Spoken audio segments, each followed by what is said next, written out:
Ryan Stanton here with ACEP Frontline, joined today by Dr. Juan Gallego. Juan is the medical director and department chief at one of the largest and busiest emergency departments in the state of Florida at Baycare. We actually met down that direction in the past. He's also core faculty member for the Baycare EM residency program and a practicing emergency medicine attending for almost 20 years now. A quick note that Pfizer is sponsoring today's podcast, so appreciate their support. Dr. Gallego has been engaged by Pfizer to share his personal and professional experience related to the population health improvement initiatives within his respective institutions, which may not necessarily reflect the views of Pfizer. So, Juan, thanks so much for joining us here on the podcast. I'm really excited to learn about what you all are doing down there with your Baycare teammates and recently implemented to help standardize the care for patients presenting to the ED with headache.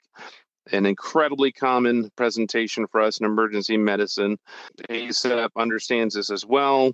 We've put together a point of care tool to support this with our emergency physicians, so we'll have access to that as well. So first of all, let's just learn a little bit more about why, how, and what you did before sharing more specifics around the project that was going on. What did you and your health system leadership prioritize, taking a standard approach to the migraine treatment and treatment in the ED? And then where did you see some of the problems and challenges?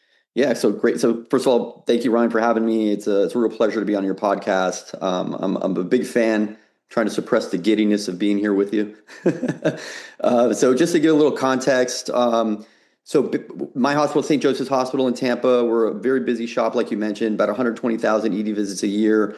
And we're the hub of the sort of hub and spoke model in Baycare. So Baycare's 16 hospital system, so there's 15 spokes really. We're the hub of those, and this really came to fruition because Dr. Paul Lewis, who was the director of evidence-based medicine at the time, so we're talking about a year and a half ago or a couple of years ago, almost now. He was reviewing local data and seeing that there was quite a bit of a burden on the healthcare system when it comes to migraine headaches, which, no real surprise there, right? Like you mentioned, it's a common diagnosis that we see in the ED or presentation, I should say, the seventh most common chief complaint and second most common cause of disability in this country as well. So, and what he found was there was a lot of variability when it came to the workups of these patients, the evaluations of patients, imaging done, not done, the treatments, all this kind of stuff. So he approached myself and my partner in crime, Dr. David Ball, who's in charge, CMO of ambulatory care, and we've created a number of pathways already for our system. So we looked at it and said, yeah, there's definitely some opportunity here to improve what we're doing for this specific patient population. So that's kind of how it started. I've always been a fan of kind of some of the standardized, especially with these pain complaints, just simply because of the consistency for the practitioners as well as for the patients. And how did you go about putting together, assembling that team to support you? Because we know that everything in emergency medicine is about the team and not having one single person doing a standardized program, but an entire team doing this. And what were their roles in this program? Yeah, so in addition to being a medical director at my shop, I'm also chair of the Baycare ED Clinical Pathways Committee. And this is a committee that meets monthly, and it's comprised of all the medical directors from the system. So we meet every month, and what we do is, again, kind of review best practice guidelines for different diagnoses, try to develop power plans and standardize the care. And we'd already done this a few times. So at this time, low risk chest pain, we made one for that based on the heart score. As a risk stratification tool, we made one with AFib using the ACEP clinical kind of recommendations for AFib, DVT. So we'd already had the framework. We'd already created a number of power plans already.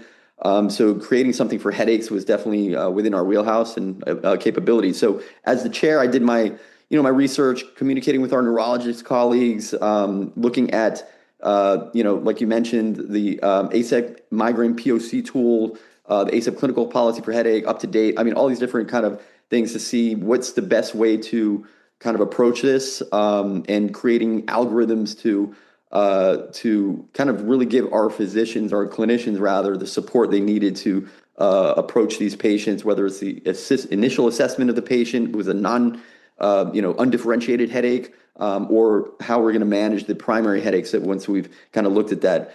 So that big part of the team was, of course, the medical directors. The other part of the team, of course, is IT. To be able to do this, you need really solid IT folks that are going to help you kind of incorporate this into the EMR. And our local Pfizer team was really helpful too. Ryan and Amanda helping out with providing, not just literature, but a lot of provider education, patient education, and bringing in their sort of insight because they've done a few things with other facilities as well. So those were like really the three pillars of the team that helped kind of move this in the direction that we needed. In my role with ASAP, what I really love to hear there, this is a emergency medicine driven initiative with the collaboration with the appropriate stakeholders, but really driven by and for the emergency physicians and our emergency patients. But like anything else, as a physician, we, hate two things. We hate change and we hate the way things are. But anytime you initiate change, that's going to be a challenge. And, just that analogy to the elephant, how to eat an elephant one bite at a time. This is not something where you come in and push the entire elephant into the room at the same time. So what are some of those key early steps that your team decided to take to get the ball rolling? Yeah, so we already had a ED power plan in place, but it was done actually a few years back before my time, and it really needed a makeover. So there was that, and again, after reviewing a lot of the literature, but historically there's always been that sort of popular belief that migraine headaches were due to pretty much 100% vascular etiology, right? But now that there's a lot more information out there, and it really shows that this is more the major player with the pathophys behind migraine headaches is the sort of the trigeminal vascular system, and CGRP, the calcitonin gene-related peptides. These are a fundamental protein in the sensory pathway with the head and the neck, and really the transition of transmission of pain. And basically, as we all know, there's been really a significant impact with regards to migraine treatment over the last few years with CGRP inhibitors. So creating algorithms, like we said, ways to evaluate the patient that was presenting with an undifferentiated headache. Another algorithm that once we were kind of quite certain that this was a primary headache, how we're going to treat that patient. We used a migraine screener, sort of an EBM little clinical tool, that we could import to the EMR and to our note, actually using a dot phrase. So we'll talk about that in a little bit. But yeah, a lot of enhancements that needed to be done with the current headache power plan that we had that lacked a lot of what was happening in real time and now with all the research that's been done in this space over the last several years. And as any good emergency physician, when you're invited to show and tell, you brought us some screenshots to kind of walk us through it for those that are listening on the audio side.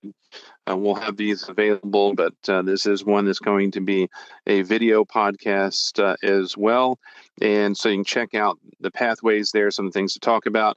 And let's really dive into that, kind of walk us through the pathway and how, as well as how it's kind of incorporated in the workflow, walk through the algorithm, kind of get us up to speed on what I can expect if I come into a headache to your department. Yeah, so starting from the top, again, this is a non-traumatic headache, right? Patients presenting with headache that's not undifferentiated, not due to falls or any kind of trauma. And the first thing we're going to do as an ER, our physicians, is rule out the bad stuff, right? 90% of headaches, as we know, are benign, really. About 10% are serious causes, and about 2% are life-threatening causes. So I think as ER physicians, we do a great job really looking at these patients and kind of weeding out the serious and life-threatening causes of headaches or subarachnoid hemorrhages, meningitis, carbon monoxide poisoning, preeclampsia, all these stuff. It's a long list, but we do a great job, I think, kind of ruling these things out. And then, as you go down the algorithm, once you've sort of ruled out these secondary causes or the badness, as Mel Herbert likes to call it, we ask ourselves, is this a primary headache? And then if it is a primary headache, can we differentiate it, right? There's a lot of sort of classic clinical symptoms of your primary headaches of tension, cluster, migraines, things like that. But there is some overlap too. So sometimes it's a little difficult with somebody who has not yet been diagnosed with a primary headache. So that's where we sort of implemented the use of that ID migraine screener. And it's basically, there's a number of little clinical decision tools for migraine identification. We like this one because it was simple, right? It was like 3 questions. It has decent specificity. The first question was, have you had a headache that's been sort of impairing your daily activities for a day or more over the last 90 days or so? Do you feel nauseated with your headache? And is there light sensitivity? So pretty simple questions. And if you say yes to two or more of those questions, and again, pretty high specificity that it's a migraine, but even better sensitivity if you say no to all three, that it's probably not a migraine.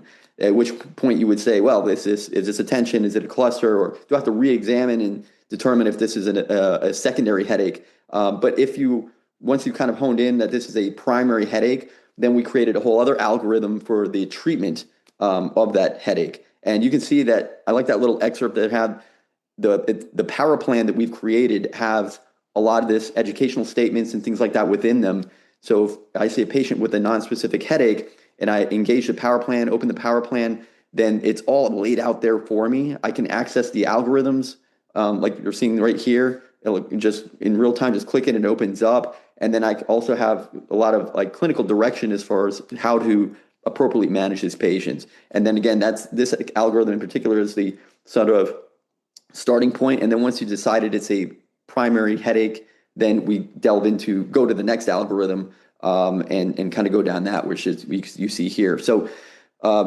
left side, you have the tension headaches. The right side, you have cluster headaches. In the middle, we have our migraines.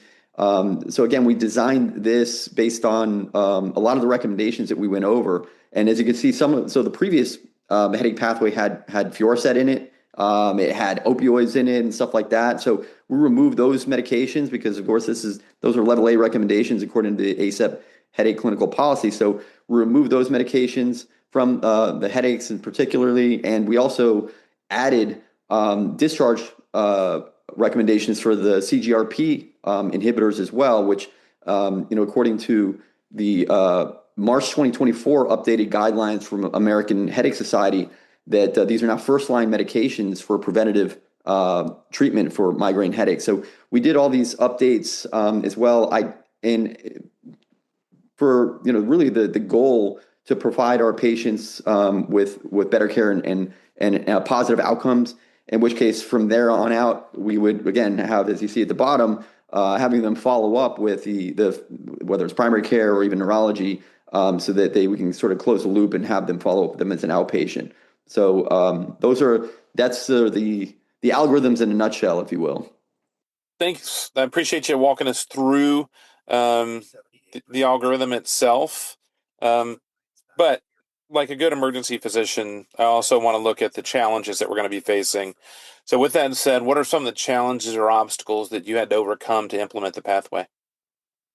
Yes, I think you kind of alluded to some of those previously, right? You have your folks who have been, doing what they do for several years, right? And so you have your folks, your physicians and clinicians that adopt pretty well and they do things right away. And then you have your slow adopters, right? The ones that are kind of like, well, I've been giving these patients Fioricet for the last several years. They're doing just fine, right? So it takes a little time, and that's all about education, communication, and then the clinical support too, right? They're a lot more likely to kind of be on board when it's so easy to access the clinical algorithms and pathways and stuff like that, and to have it within the EMR to help them out with. So those are those things. Those were definitely I'd say a small hurdle. The biggest hurdle probably involves IT, just simply because their bandwidth, and we're a big hospital system, and there's multiple service lines that are trying to engage them and get their support to kind of create things within the EMR. But honestly, Baycare leadership, big support for us. They have really given myself and Dr. Ball, free reign when it comes to creating what we think are the best power plans for, and depending on whatever diagnosis we think is appropriate for our system, for our patients to really, help improve the care. So yeah, the biggest hurdles I would say probably, like you said, is getting physicians on board, especially the ones that have been doing, working for a long time, and sometimes it's a little tough to teach old dogs new tricks, and then the IT team. So that's no shocker there that the practitioner side can sometimes be the hardest challenge, and especially as you mentioned, the old dogs and getting those new tricks involved. So what was your approach to engaging these other practitioners to increase their knowledge and kind of buy in with utilization of the pathway? So the key really is engaging those medical directors, but like I said, we've got a pretty solid plan with that already because they're a part of our ED Clinical Pathways Committee. So because of that, we're already engaging them. They're have a giving feedback. They're helping us develop these pathways, as we're going on. So just by having them involved with that, there's already sort of a vested interest on their end to sort of make this successful, right? So they're engaging their providers, spreading the education and doing all that for their respective facilities. And again, that's really important and paramount when it comes to trying to change something and really encouraging other people to utilize the pathway. So again, it's been pretty smooth, I think, now, especially because we created multiple power plans in the past, that we have this sort of streamlined kind of approach. But getting the medical directors involved is key for sure. And to kind of bounce off the idea of great work, okay, now what? The next steps. So now that you've got this pathway in place throughout the system, what's the next step? What's on the horizon? So yeah, this is where the real work starts, right? Yeah, so there's definitely a lot more to do. One of the things we're doing is so one of our EM residents is actually using this as a QI project, looking at pre-implementation, post-implementation, patient outcomes. We're creating a dashboard to help with that, follow the metrics and see how we can really make sure that we're improving the patient care for this. We're using, the smart phrases from ACEP, when it comes to that transition to care and discharge processes to provide patients with the education that they need to hopefully prevent bounce backs and whatnot. And part of that is we created a zone tool looking at, for the patients so that we can say, hey, where's the most appropriate place for you to go? Is it urgent care? Is it primary care? Is it to us? Is it, so depending on what the headache is and what they're experiencing, and engaging the leadership from primary care and urgent care from Bay Care as a whole to help them standardize care, know that what we're doing from the ER, so that the right hand knows what the left is doing, and making sure we're all on the same page. And there's always that idea in the vein of it's not always about the destination, it's about the journey itself. So you've been through the journey now. From your experience with this work, are there other important things that you kind of take home messages that you want to share with others listening to the podcast that are must-haves to really successfully implementing a similar type process within their ED or health system?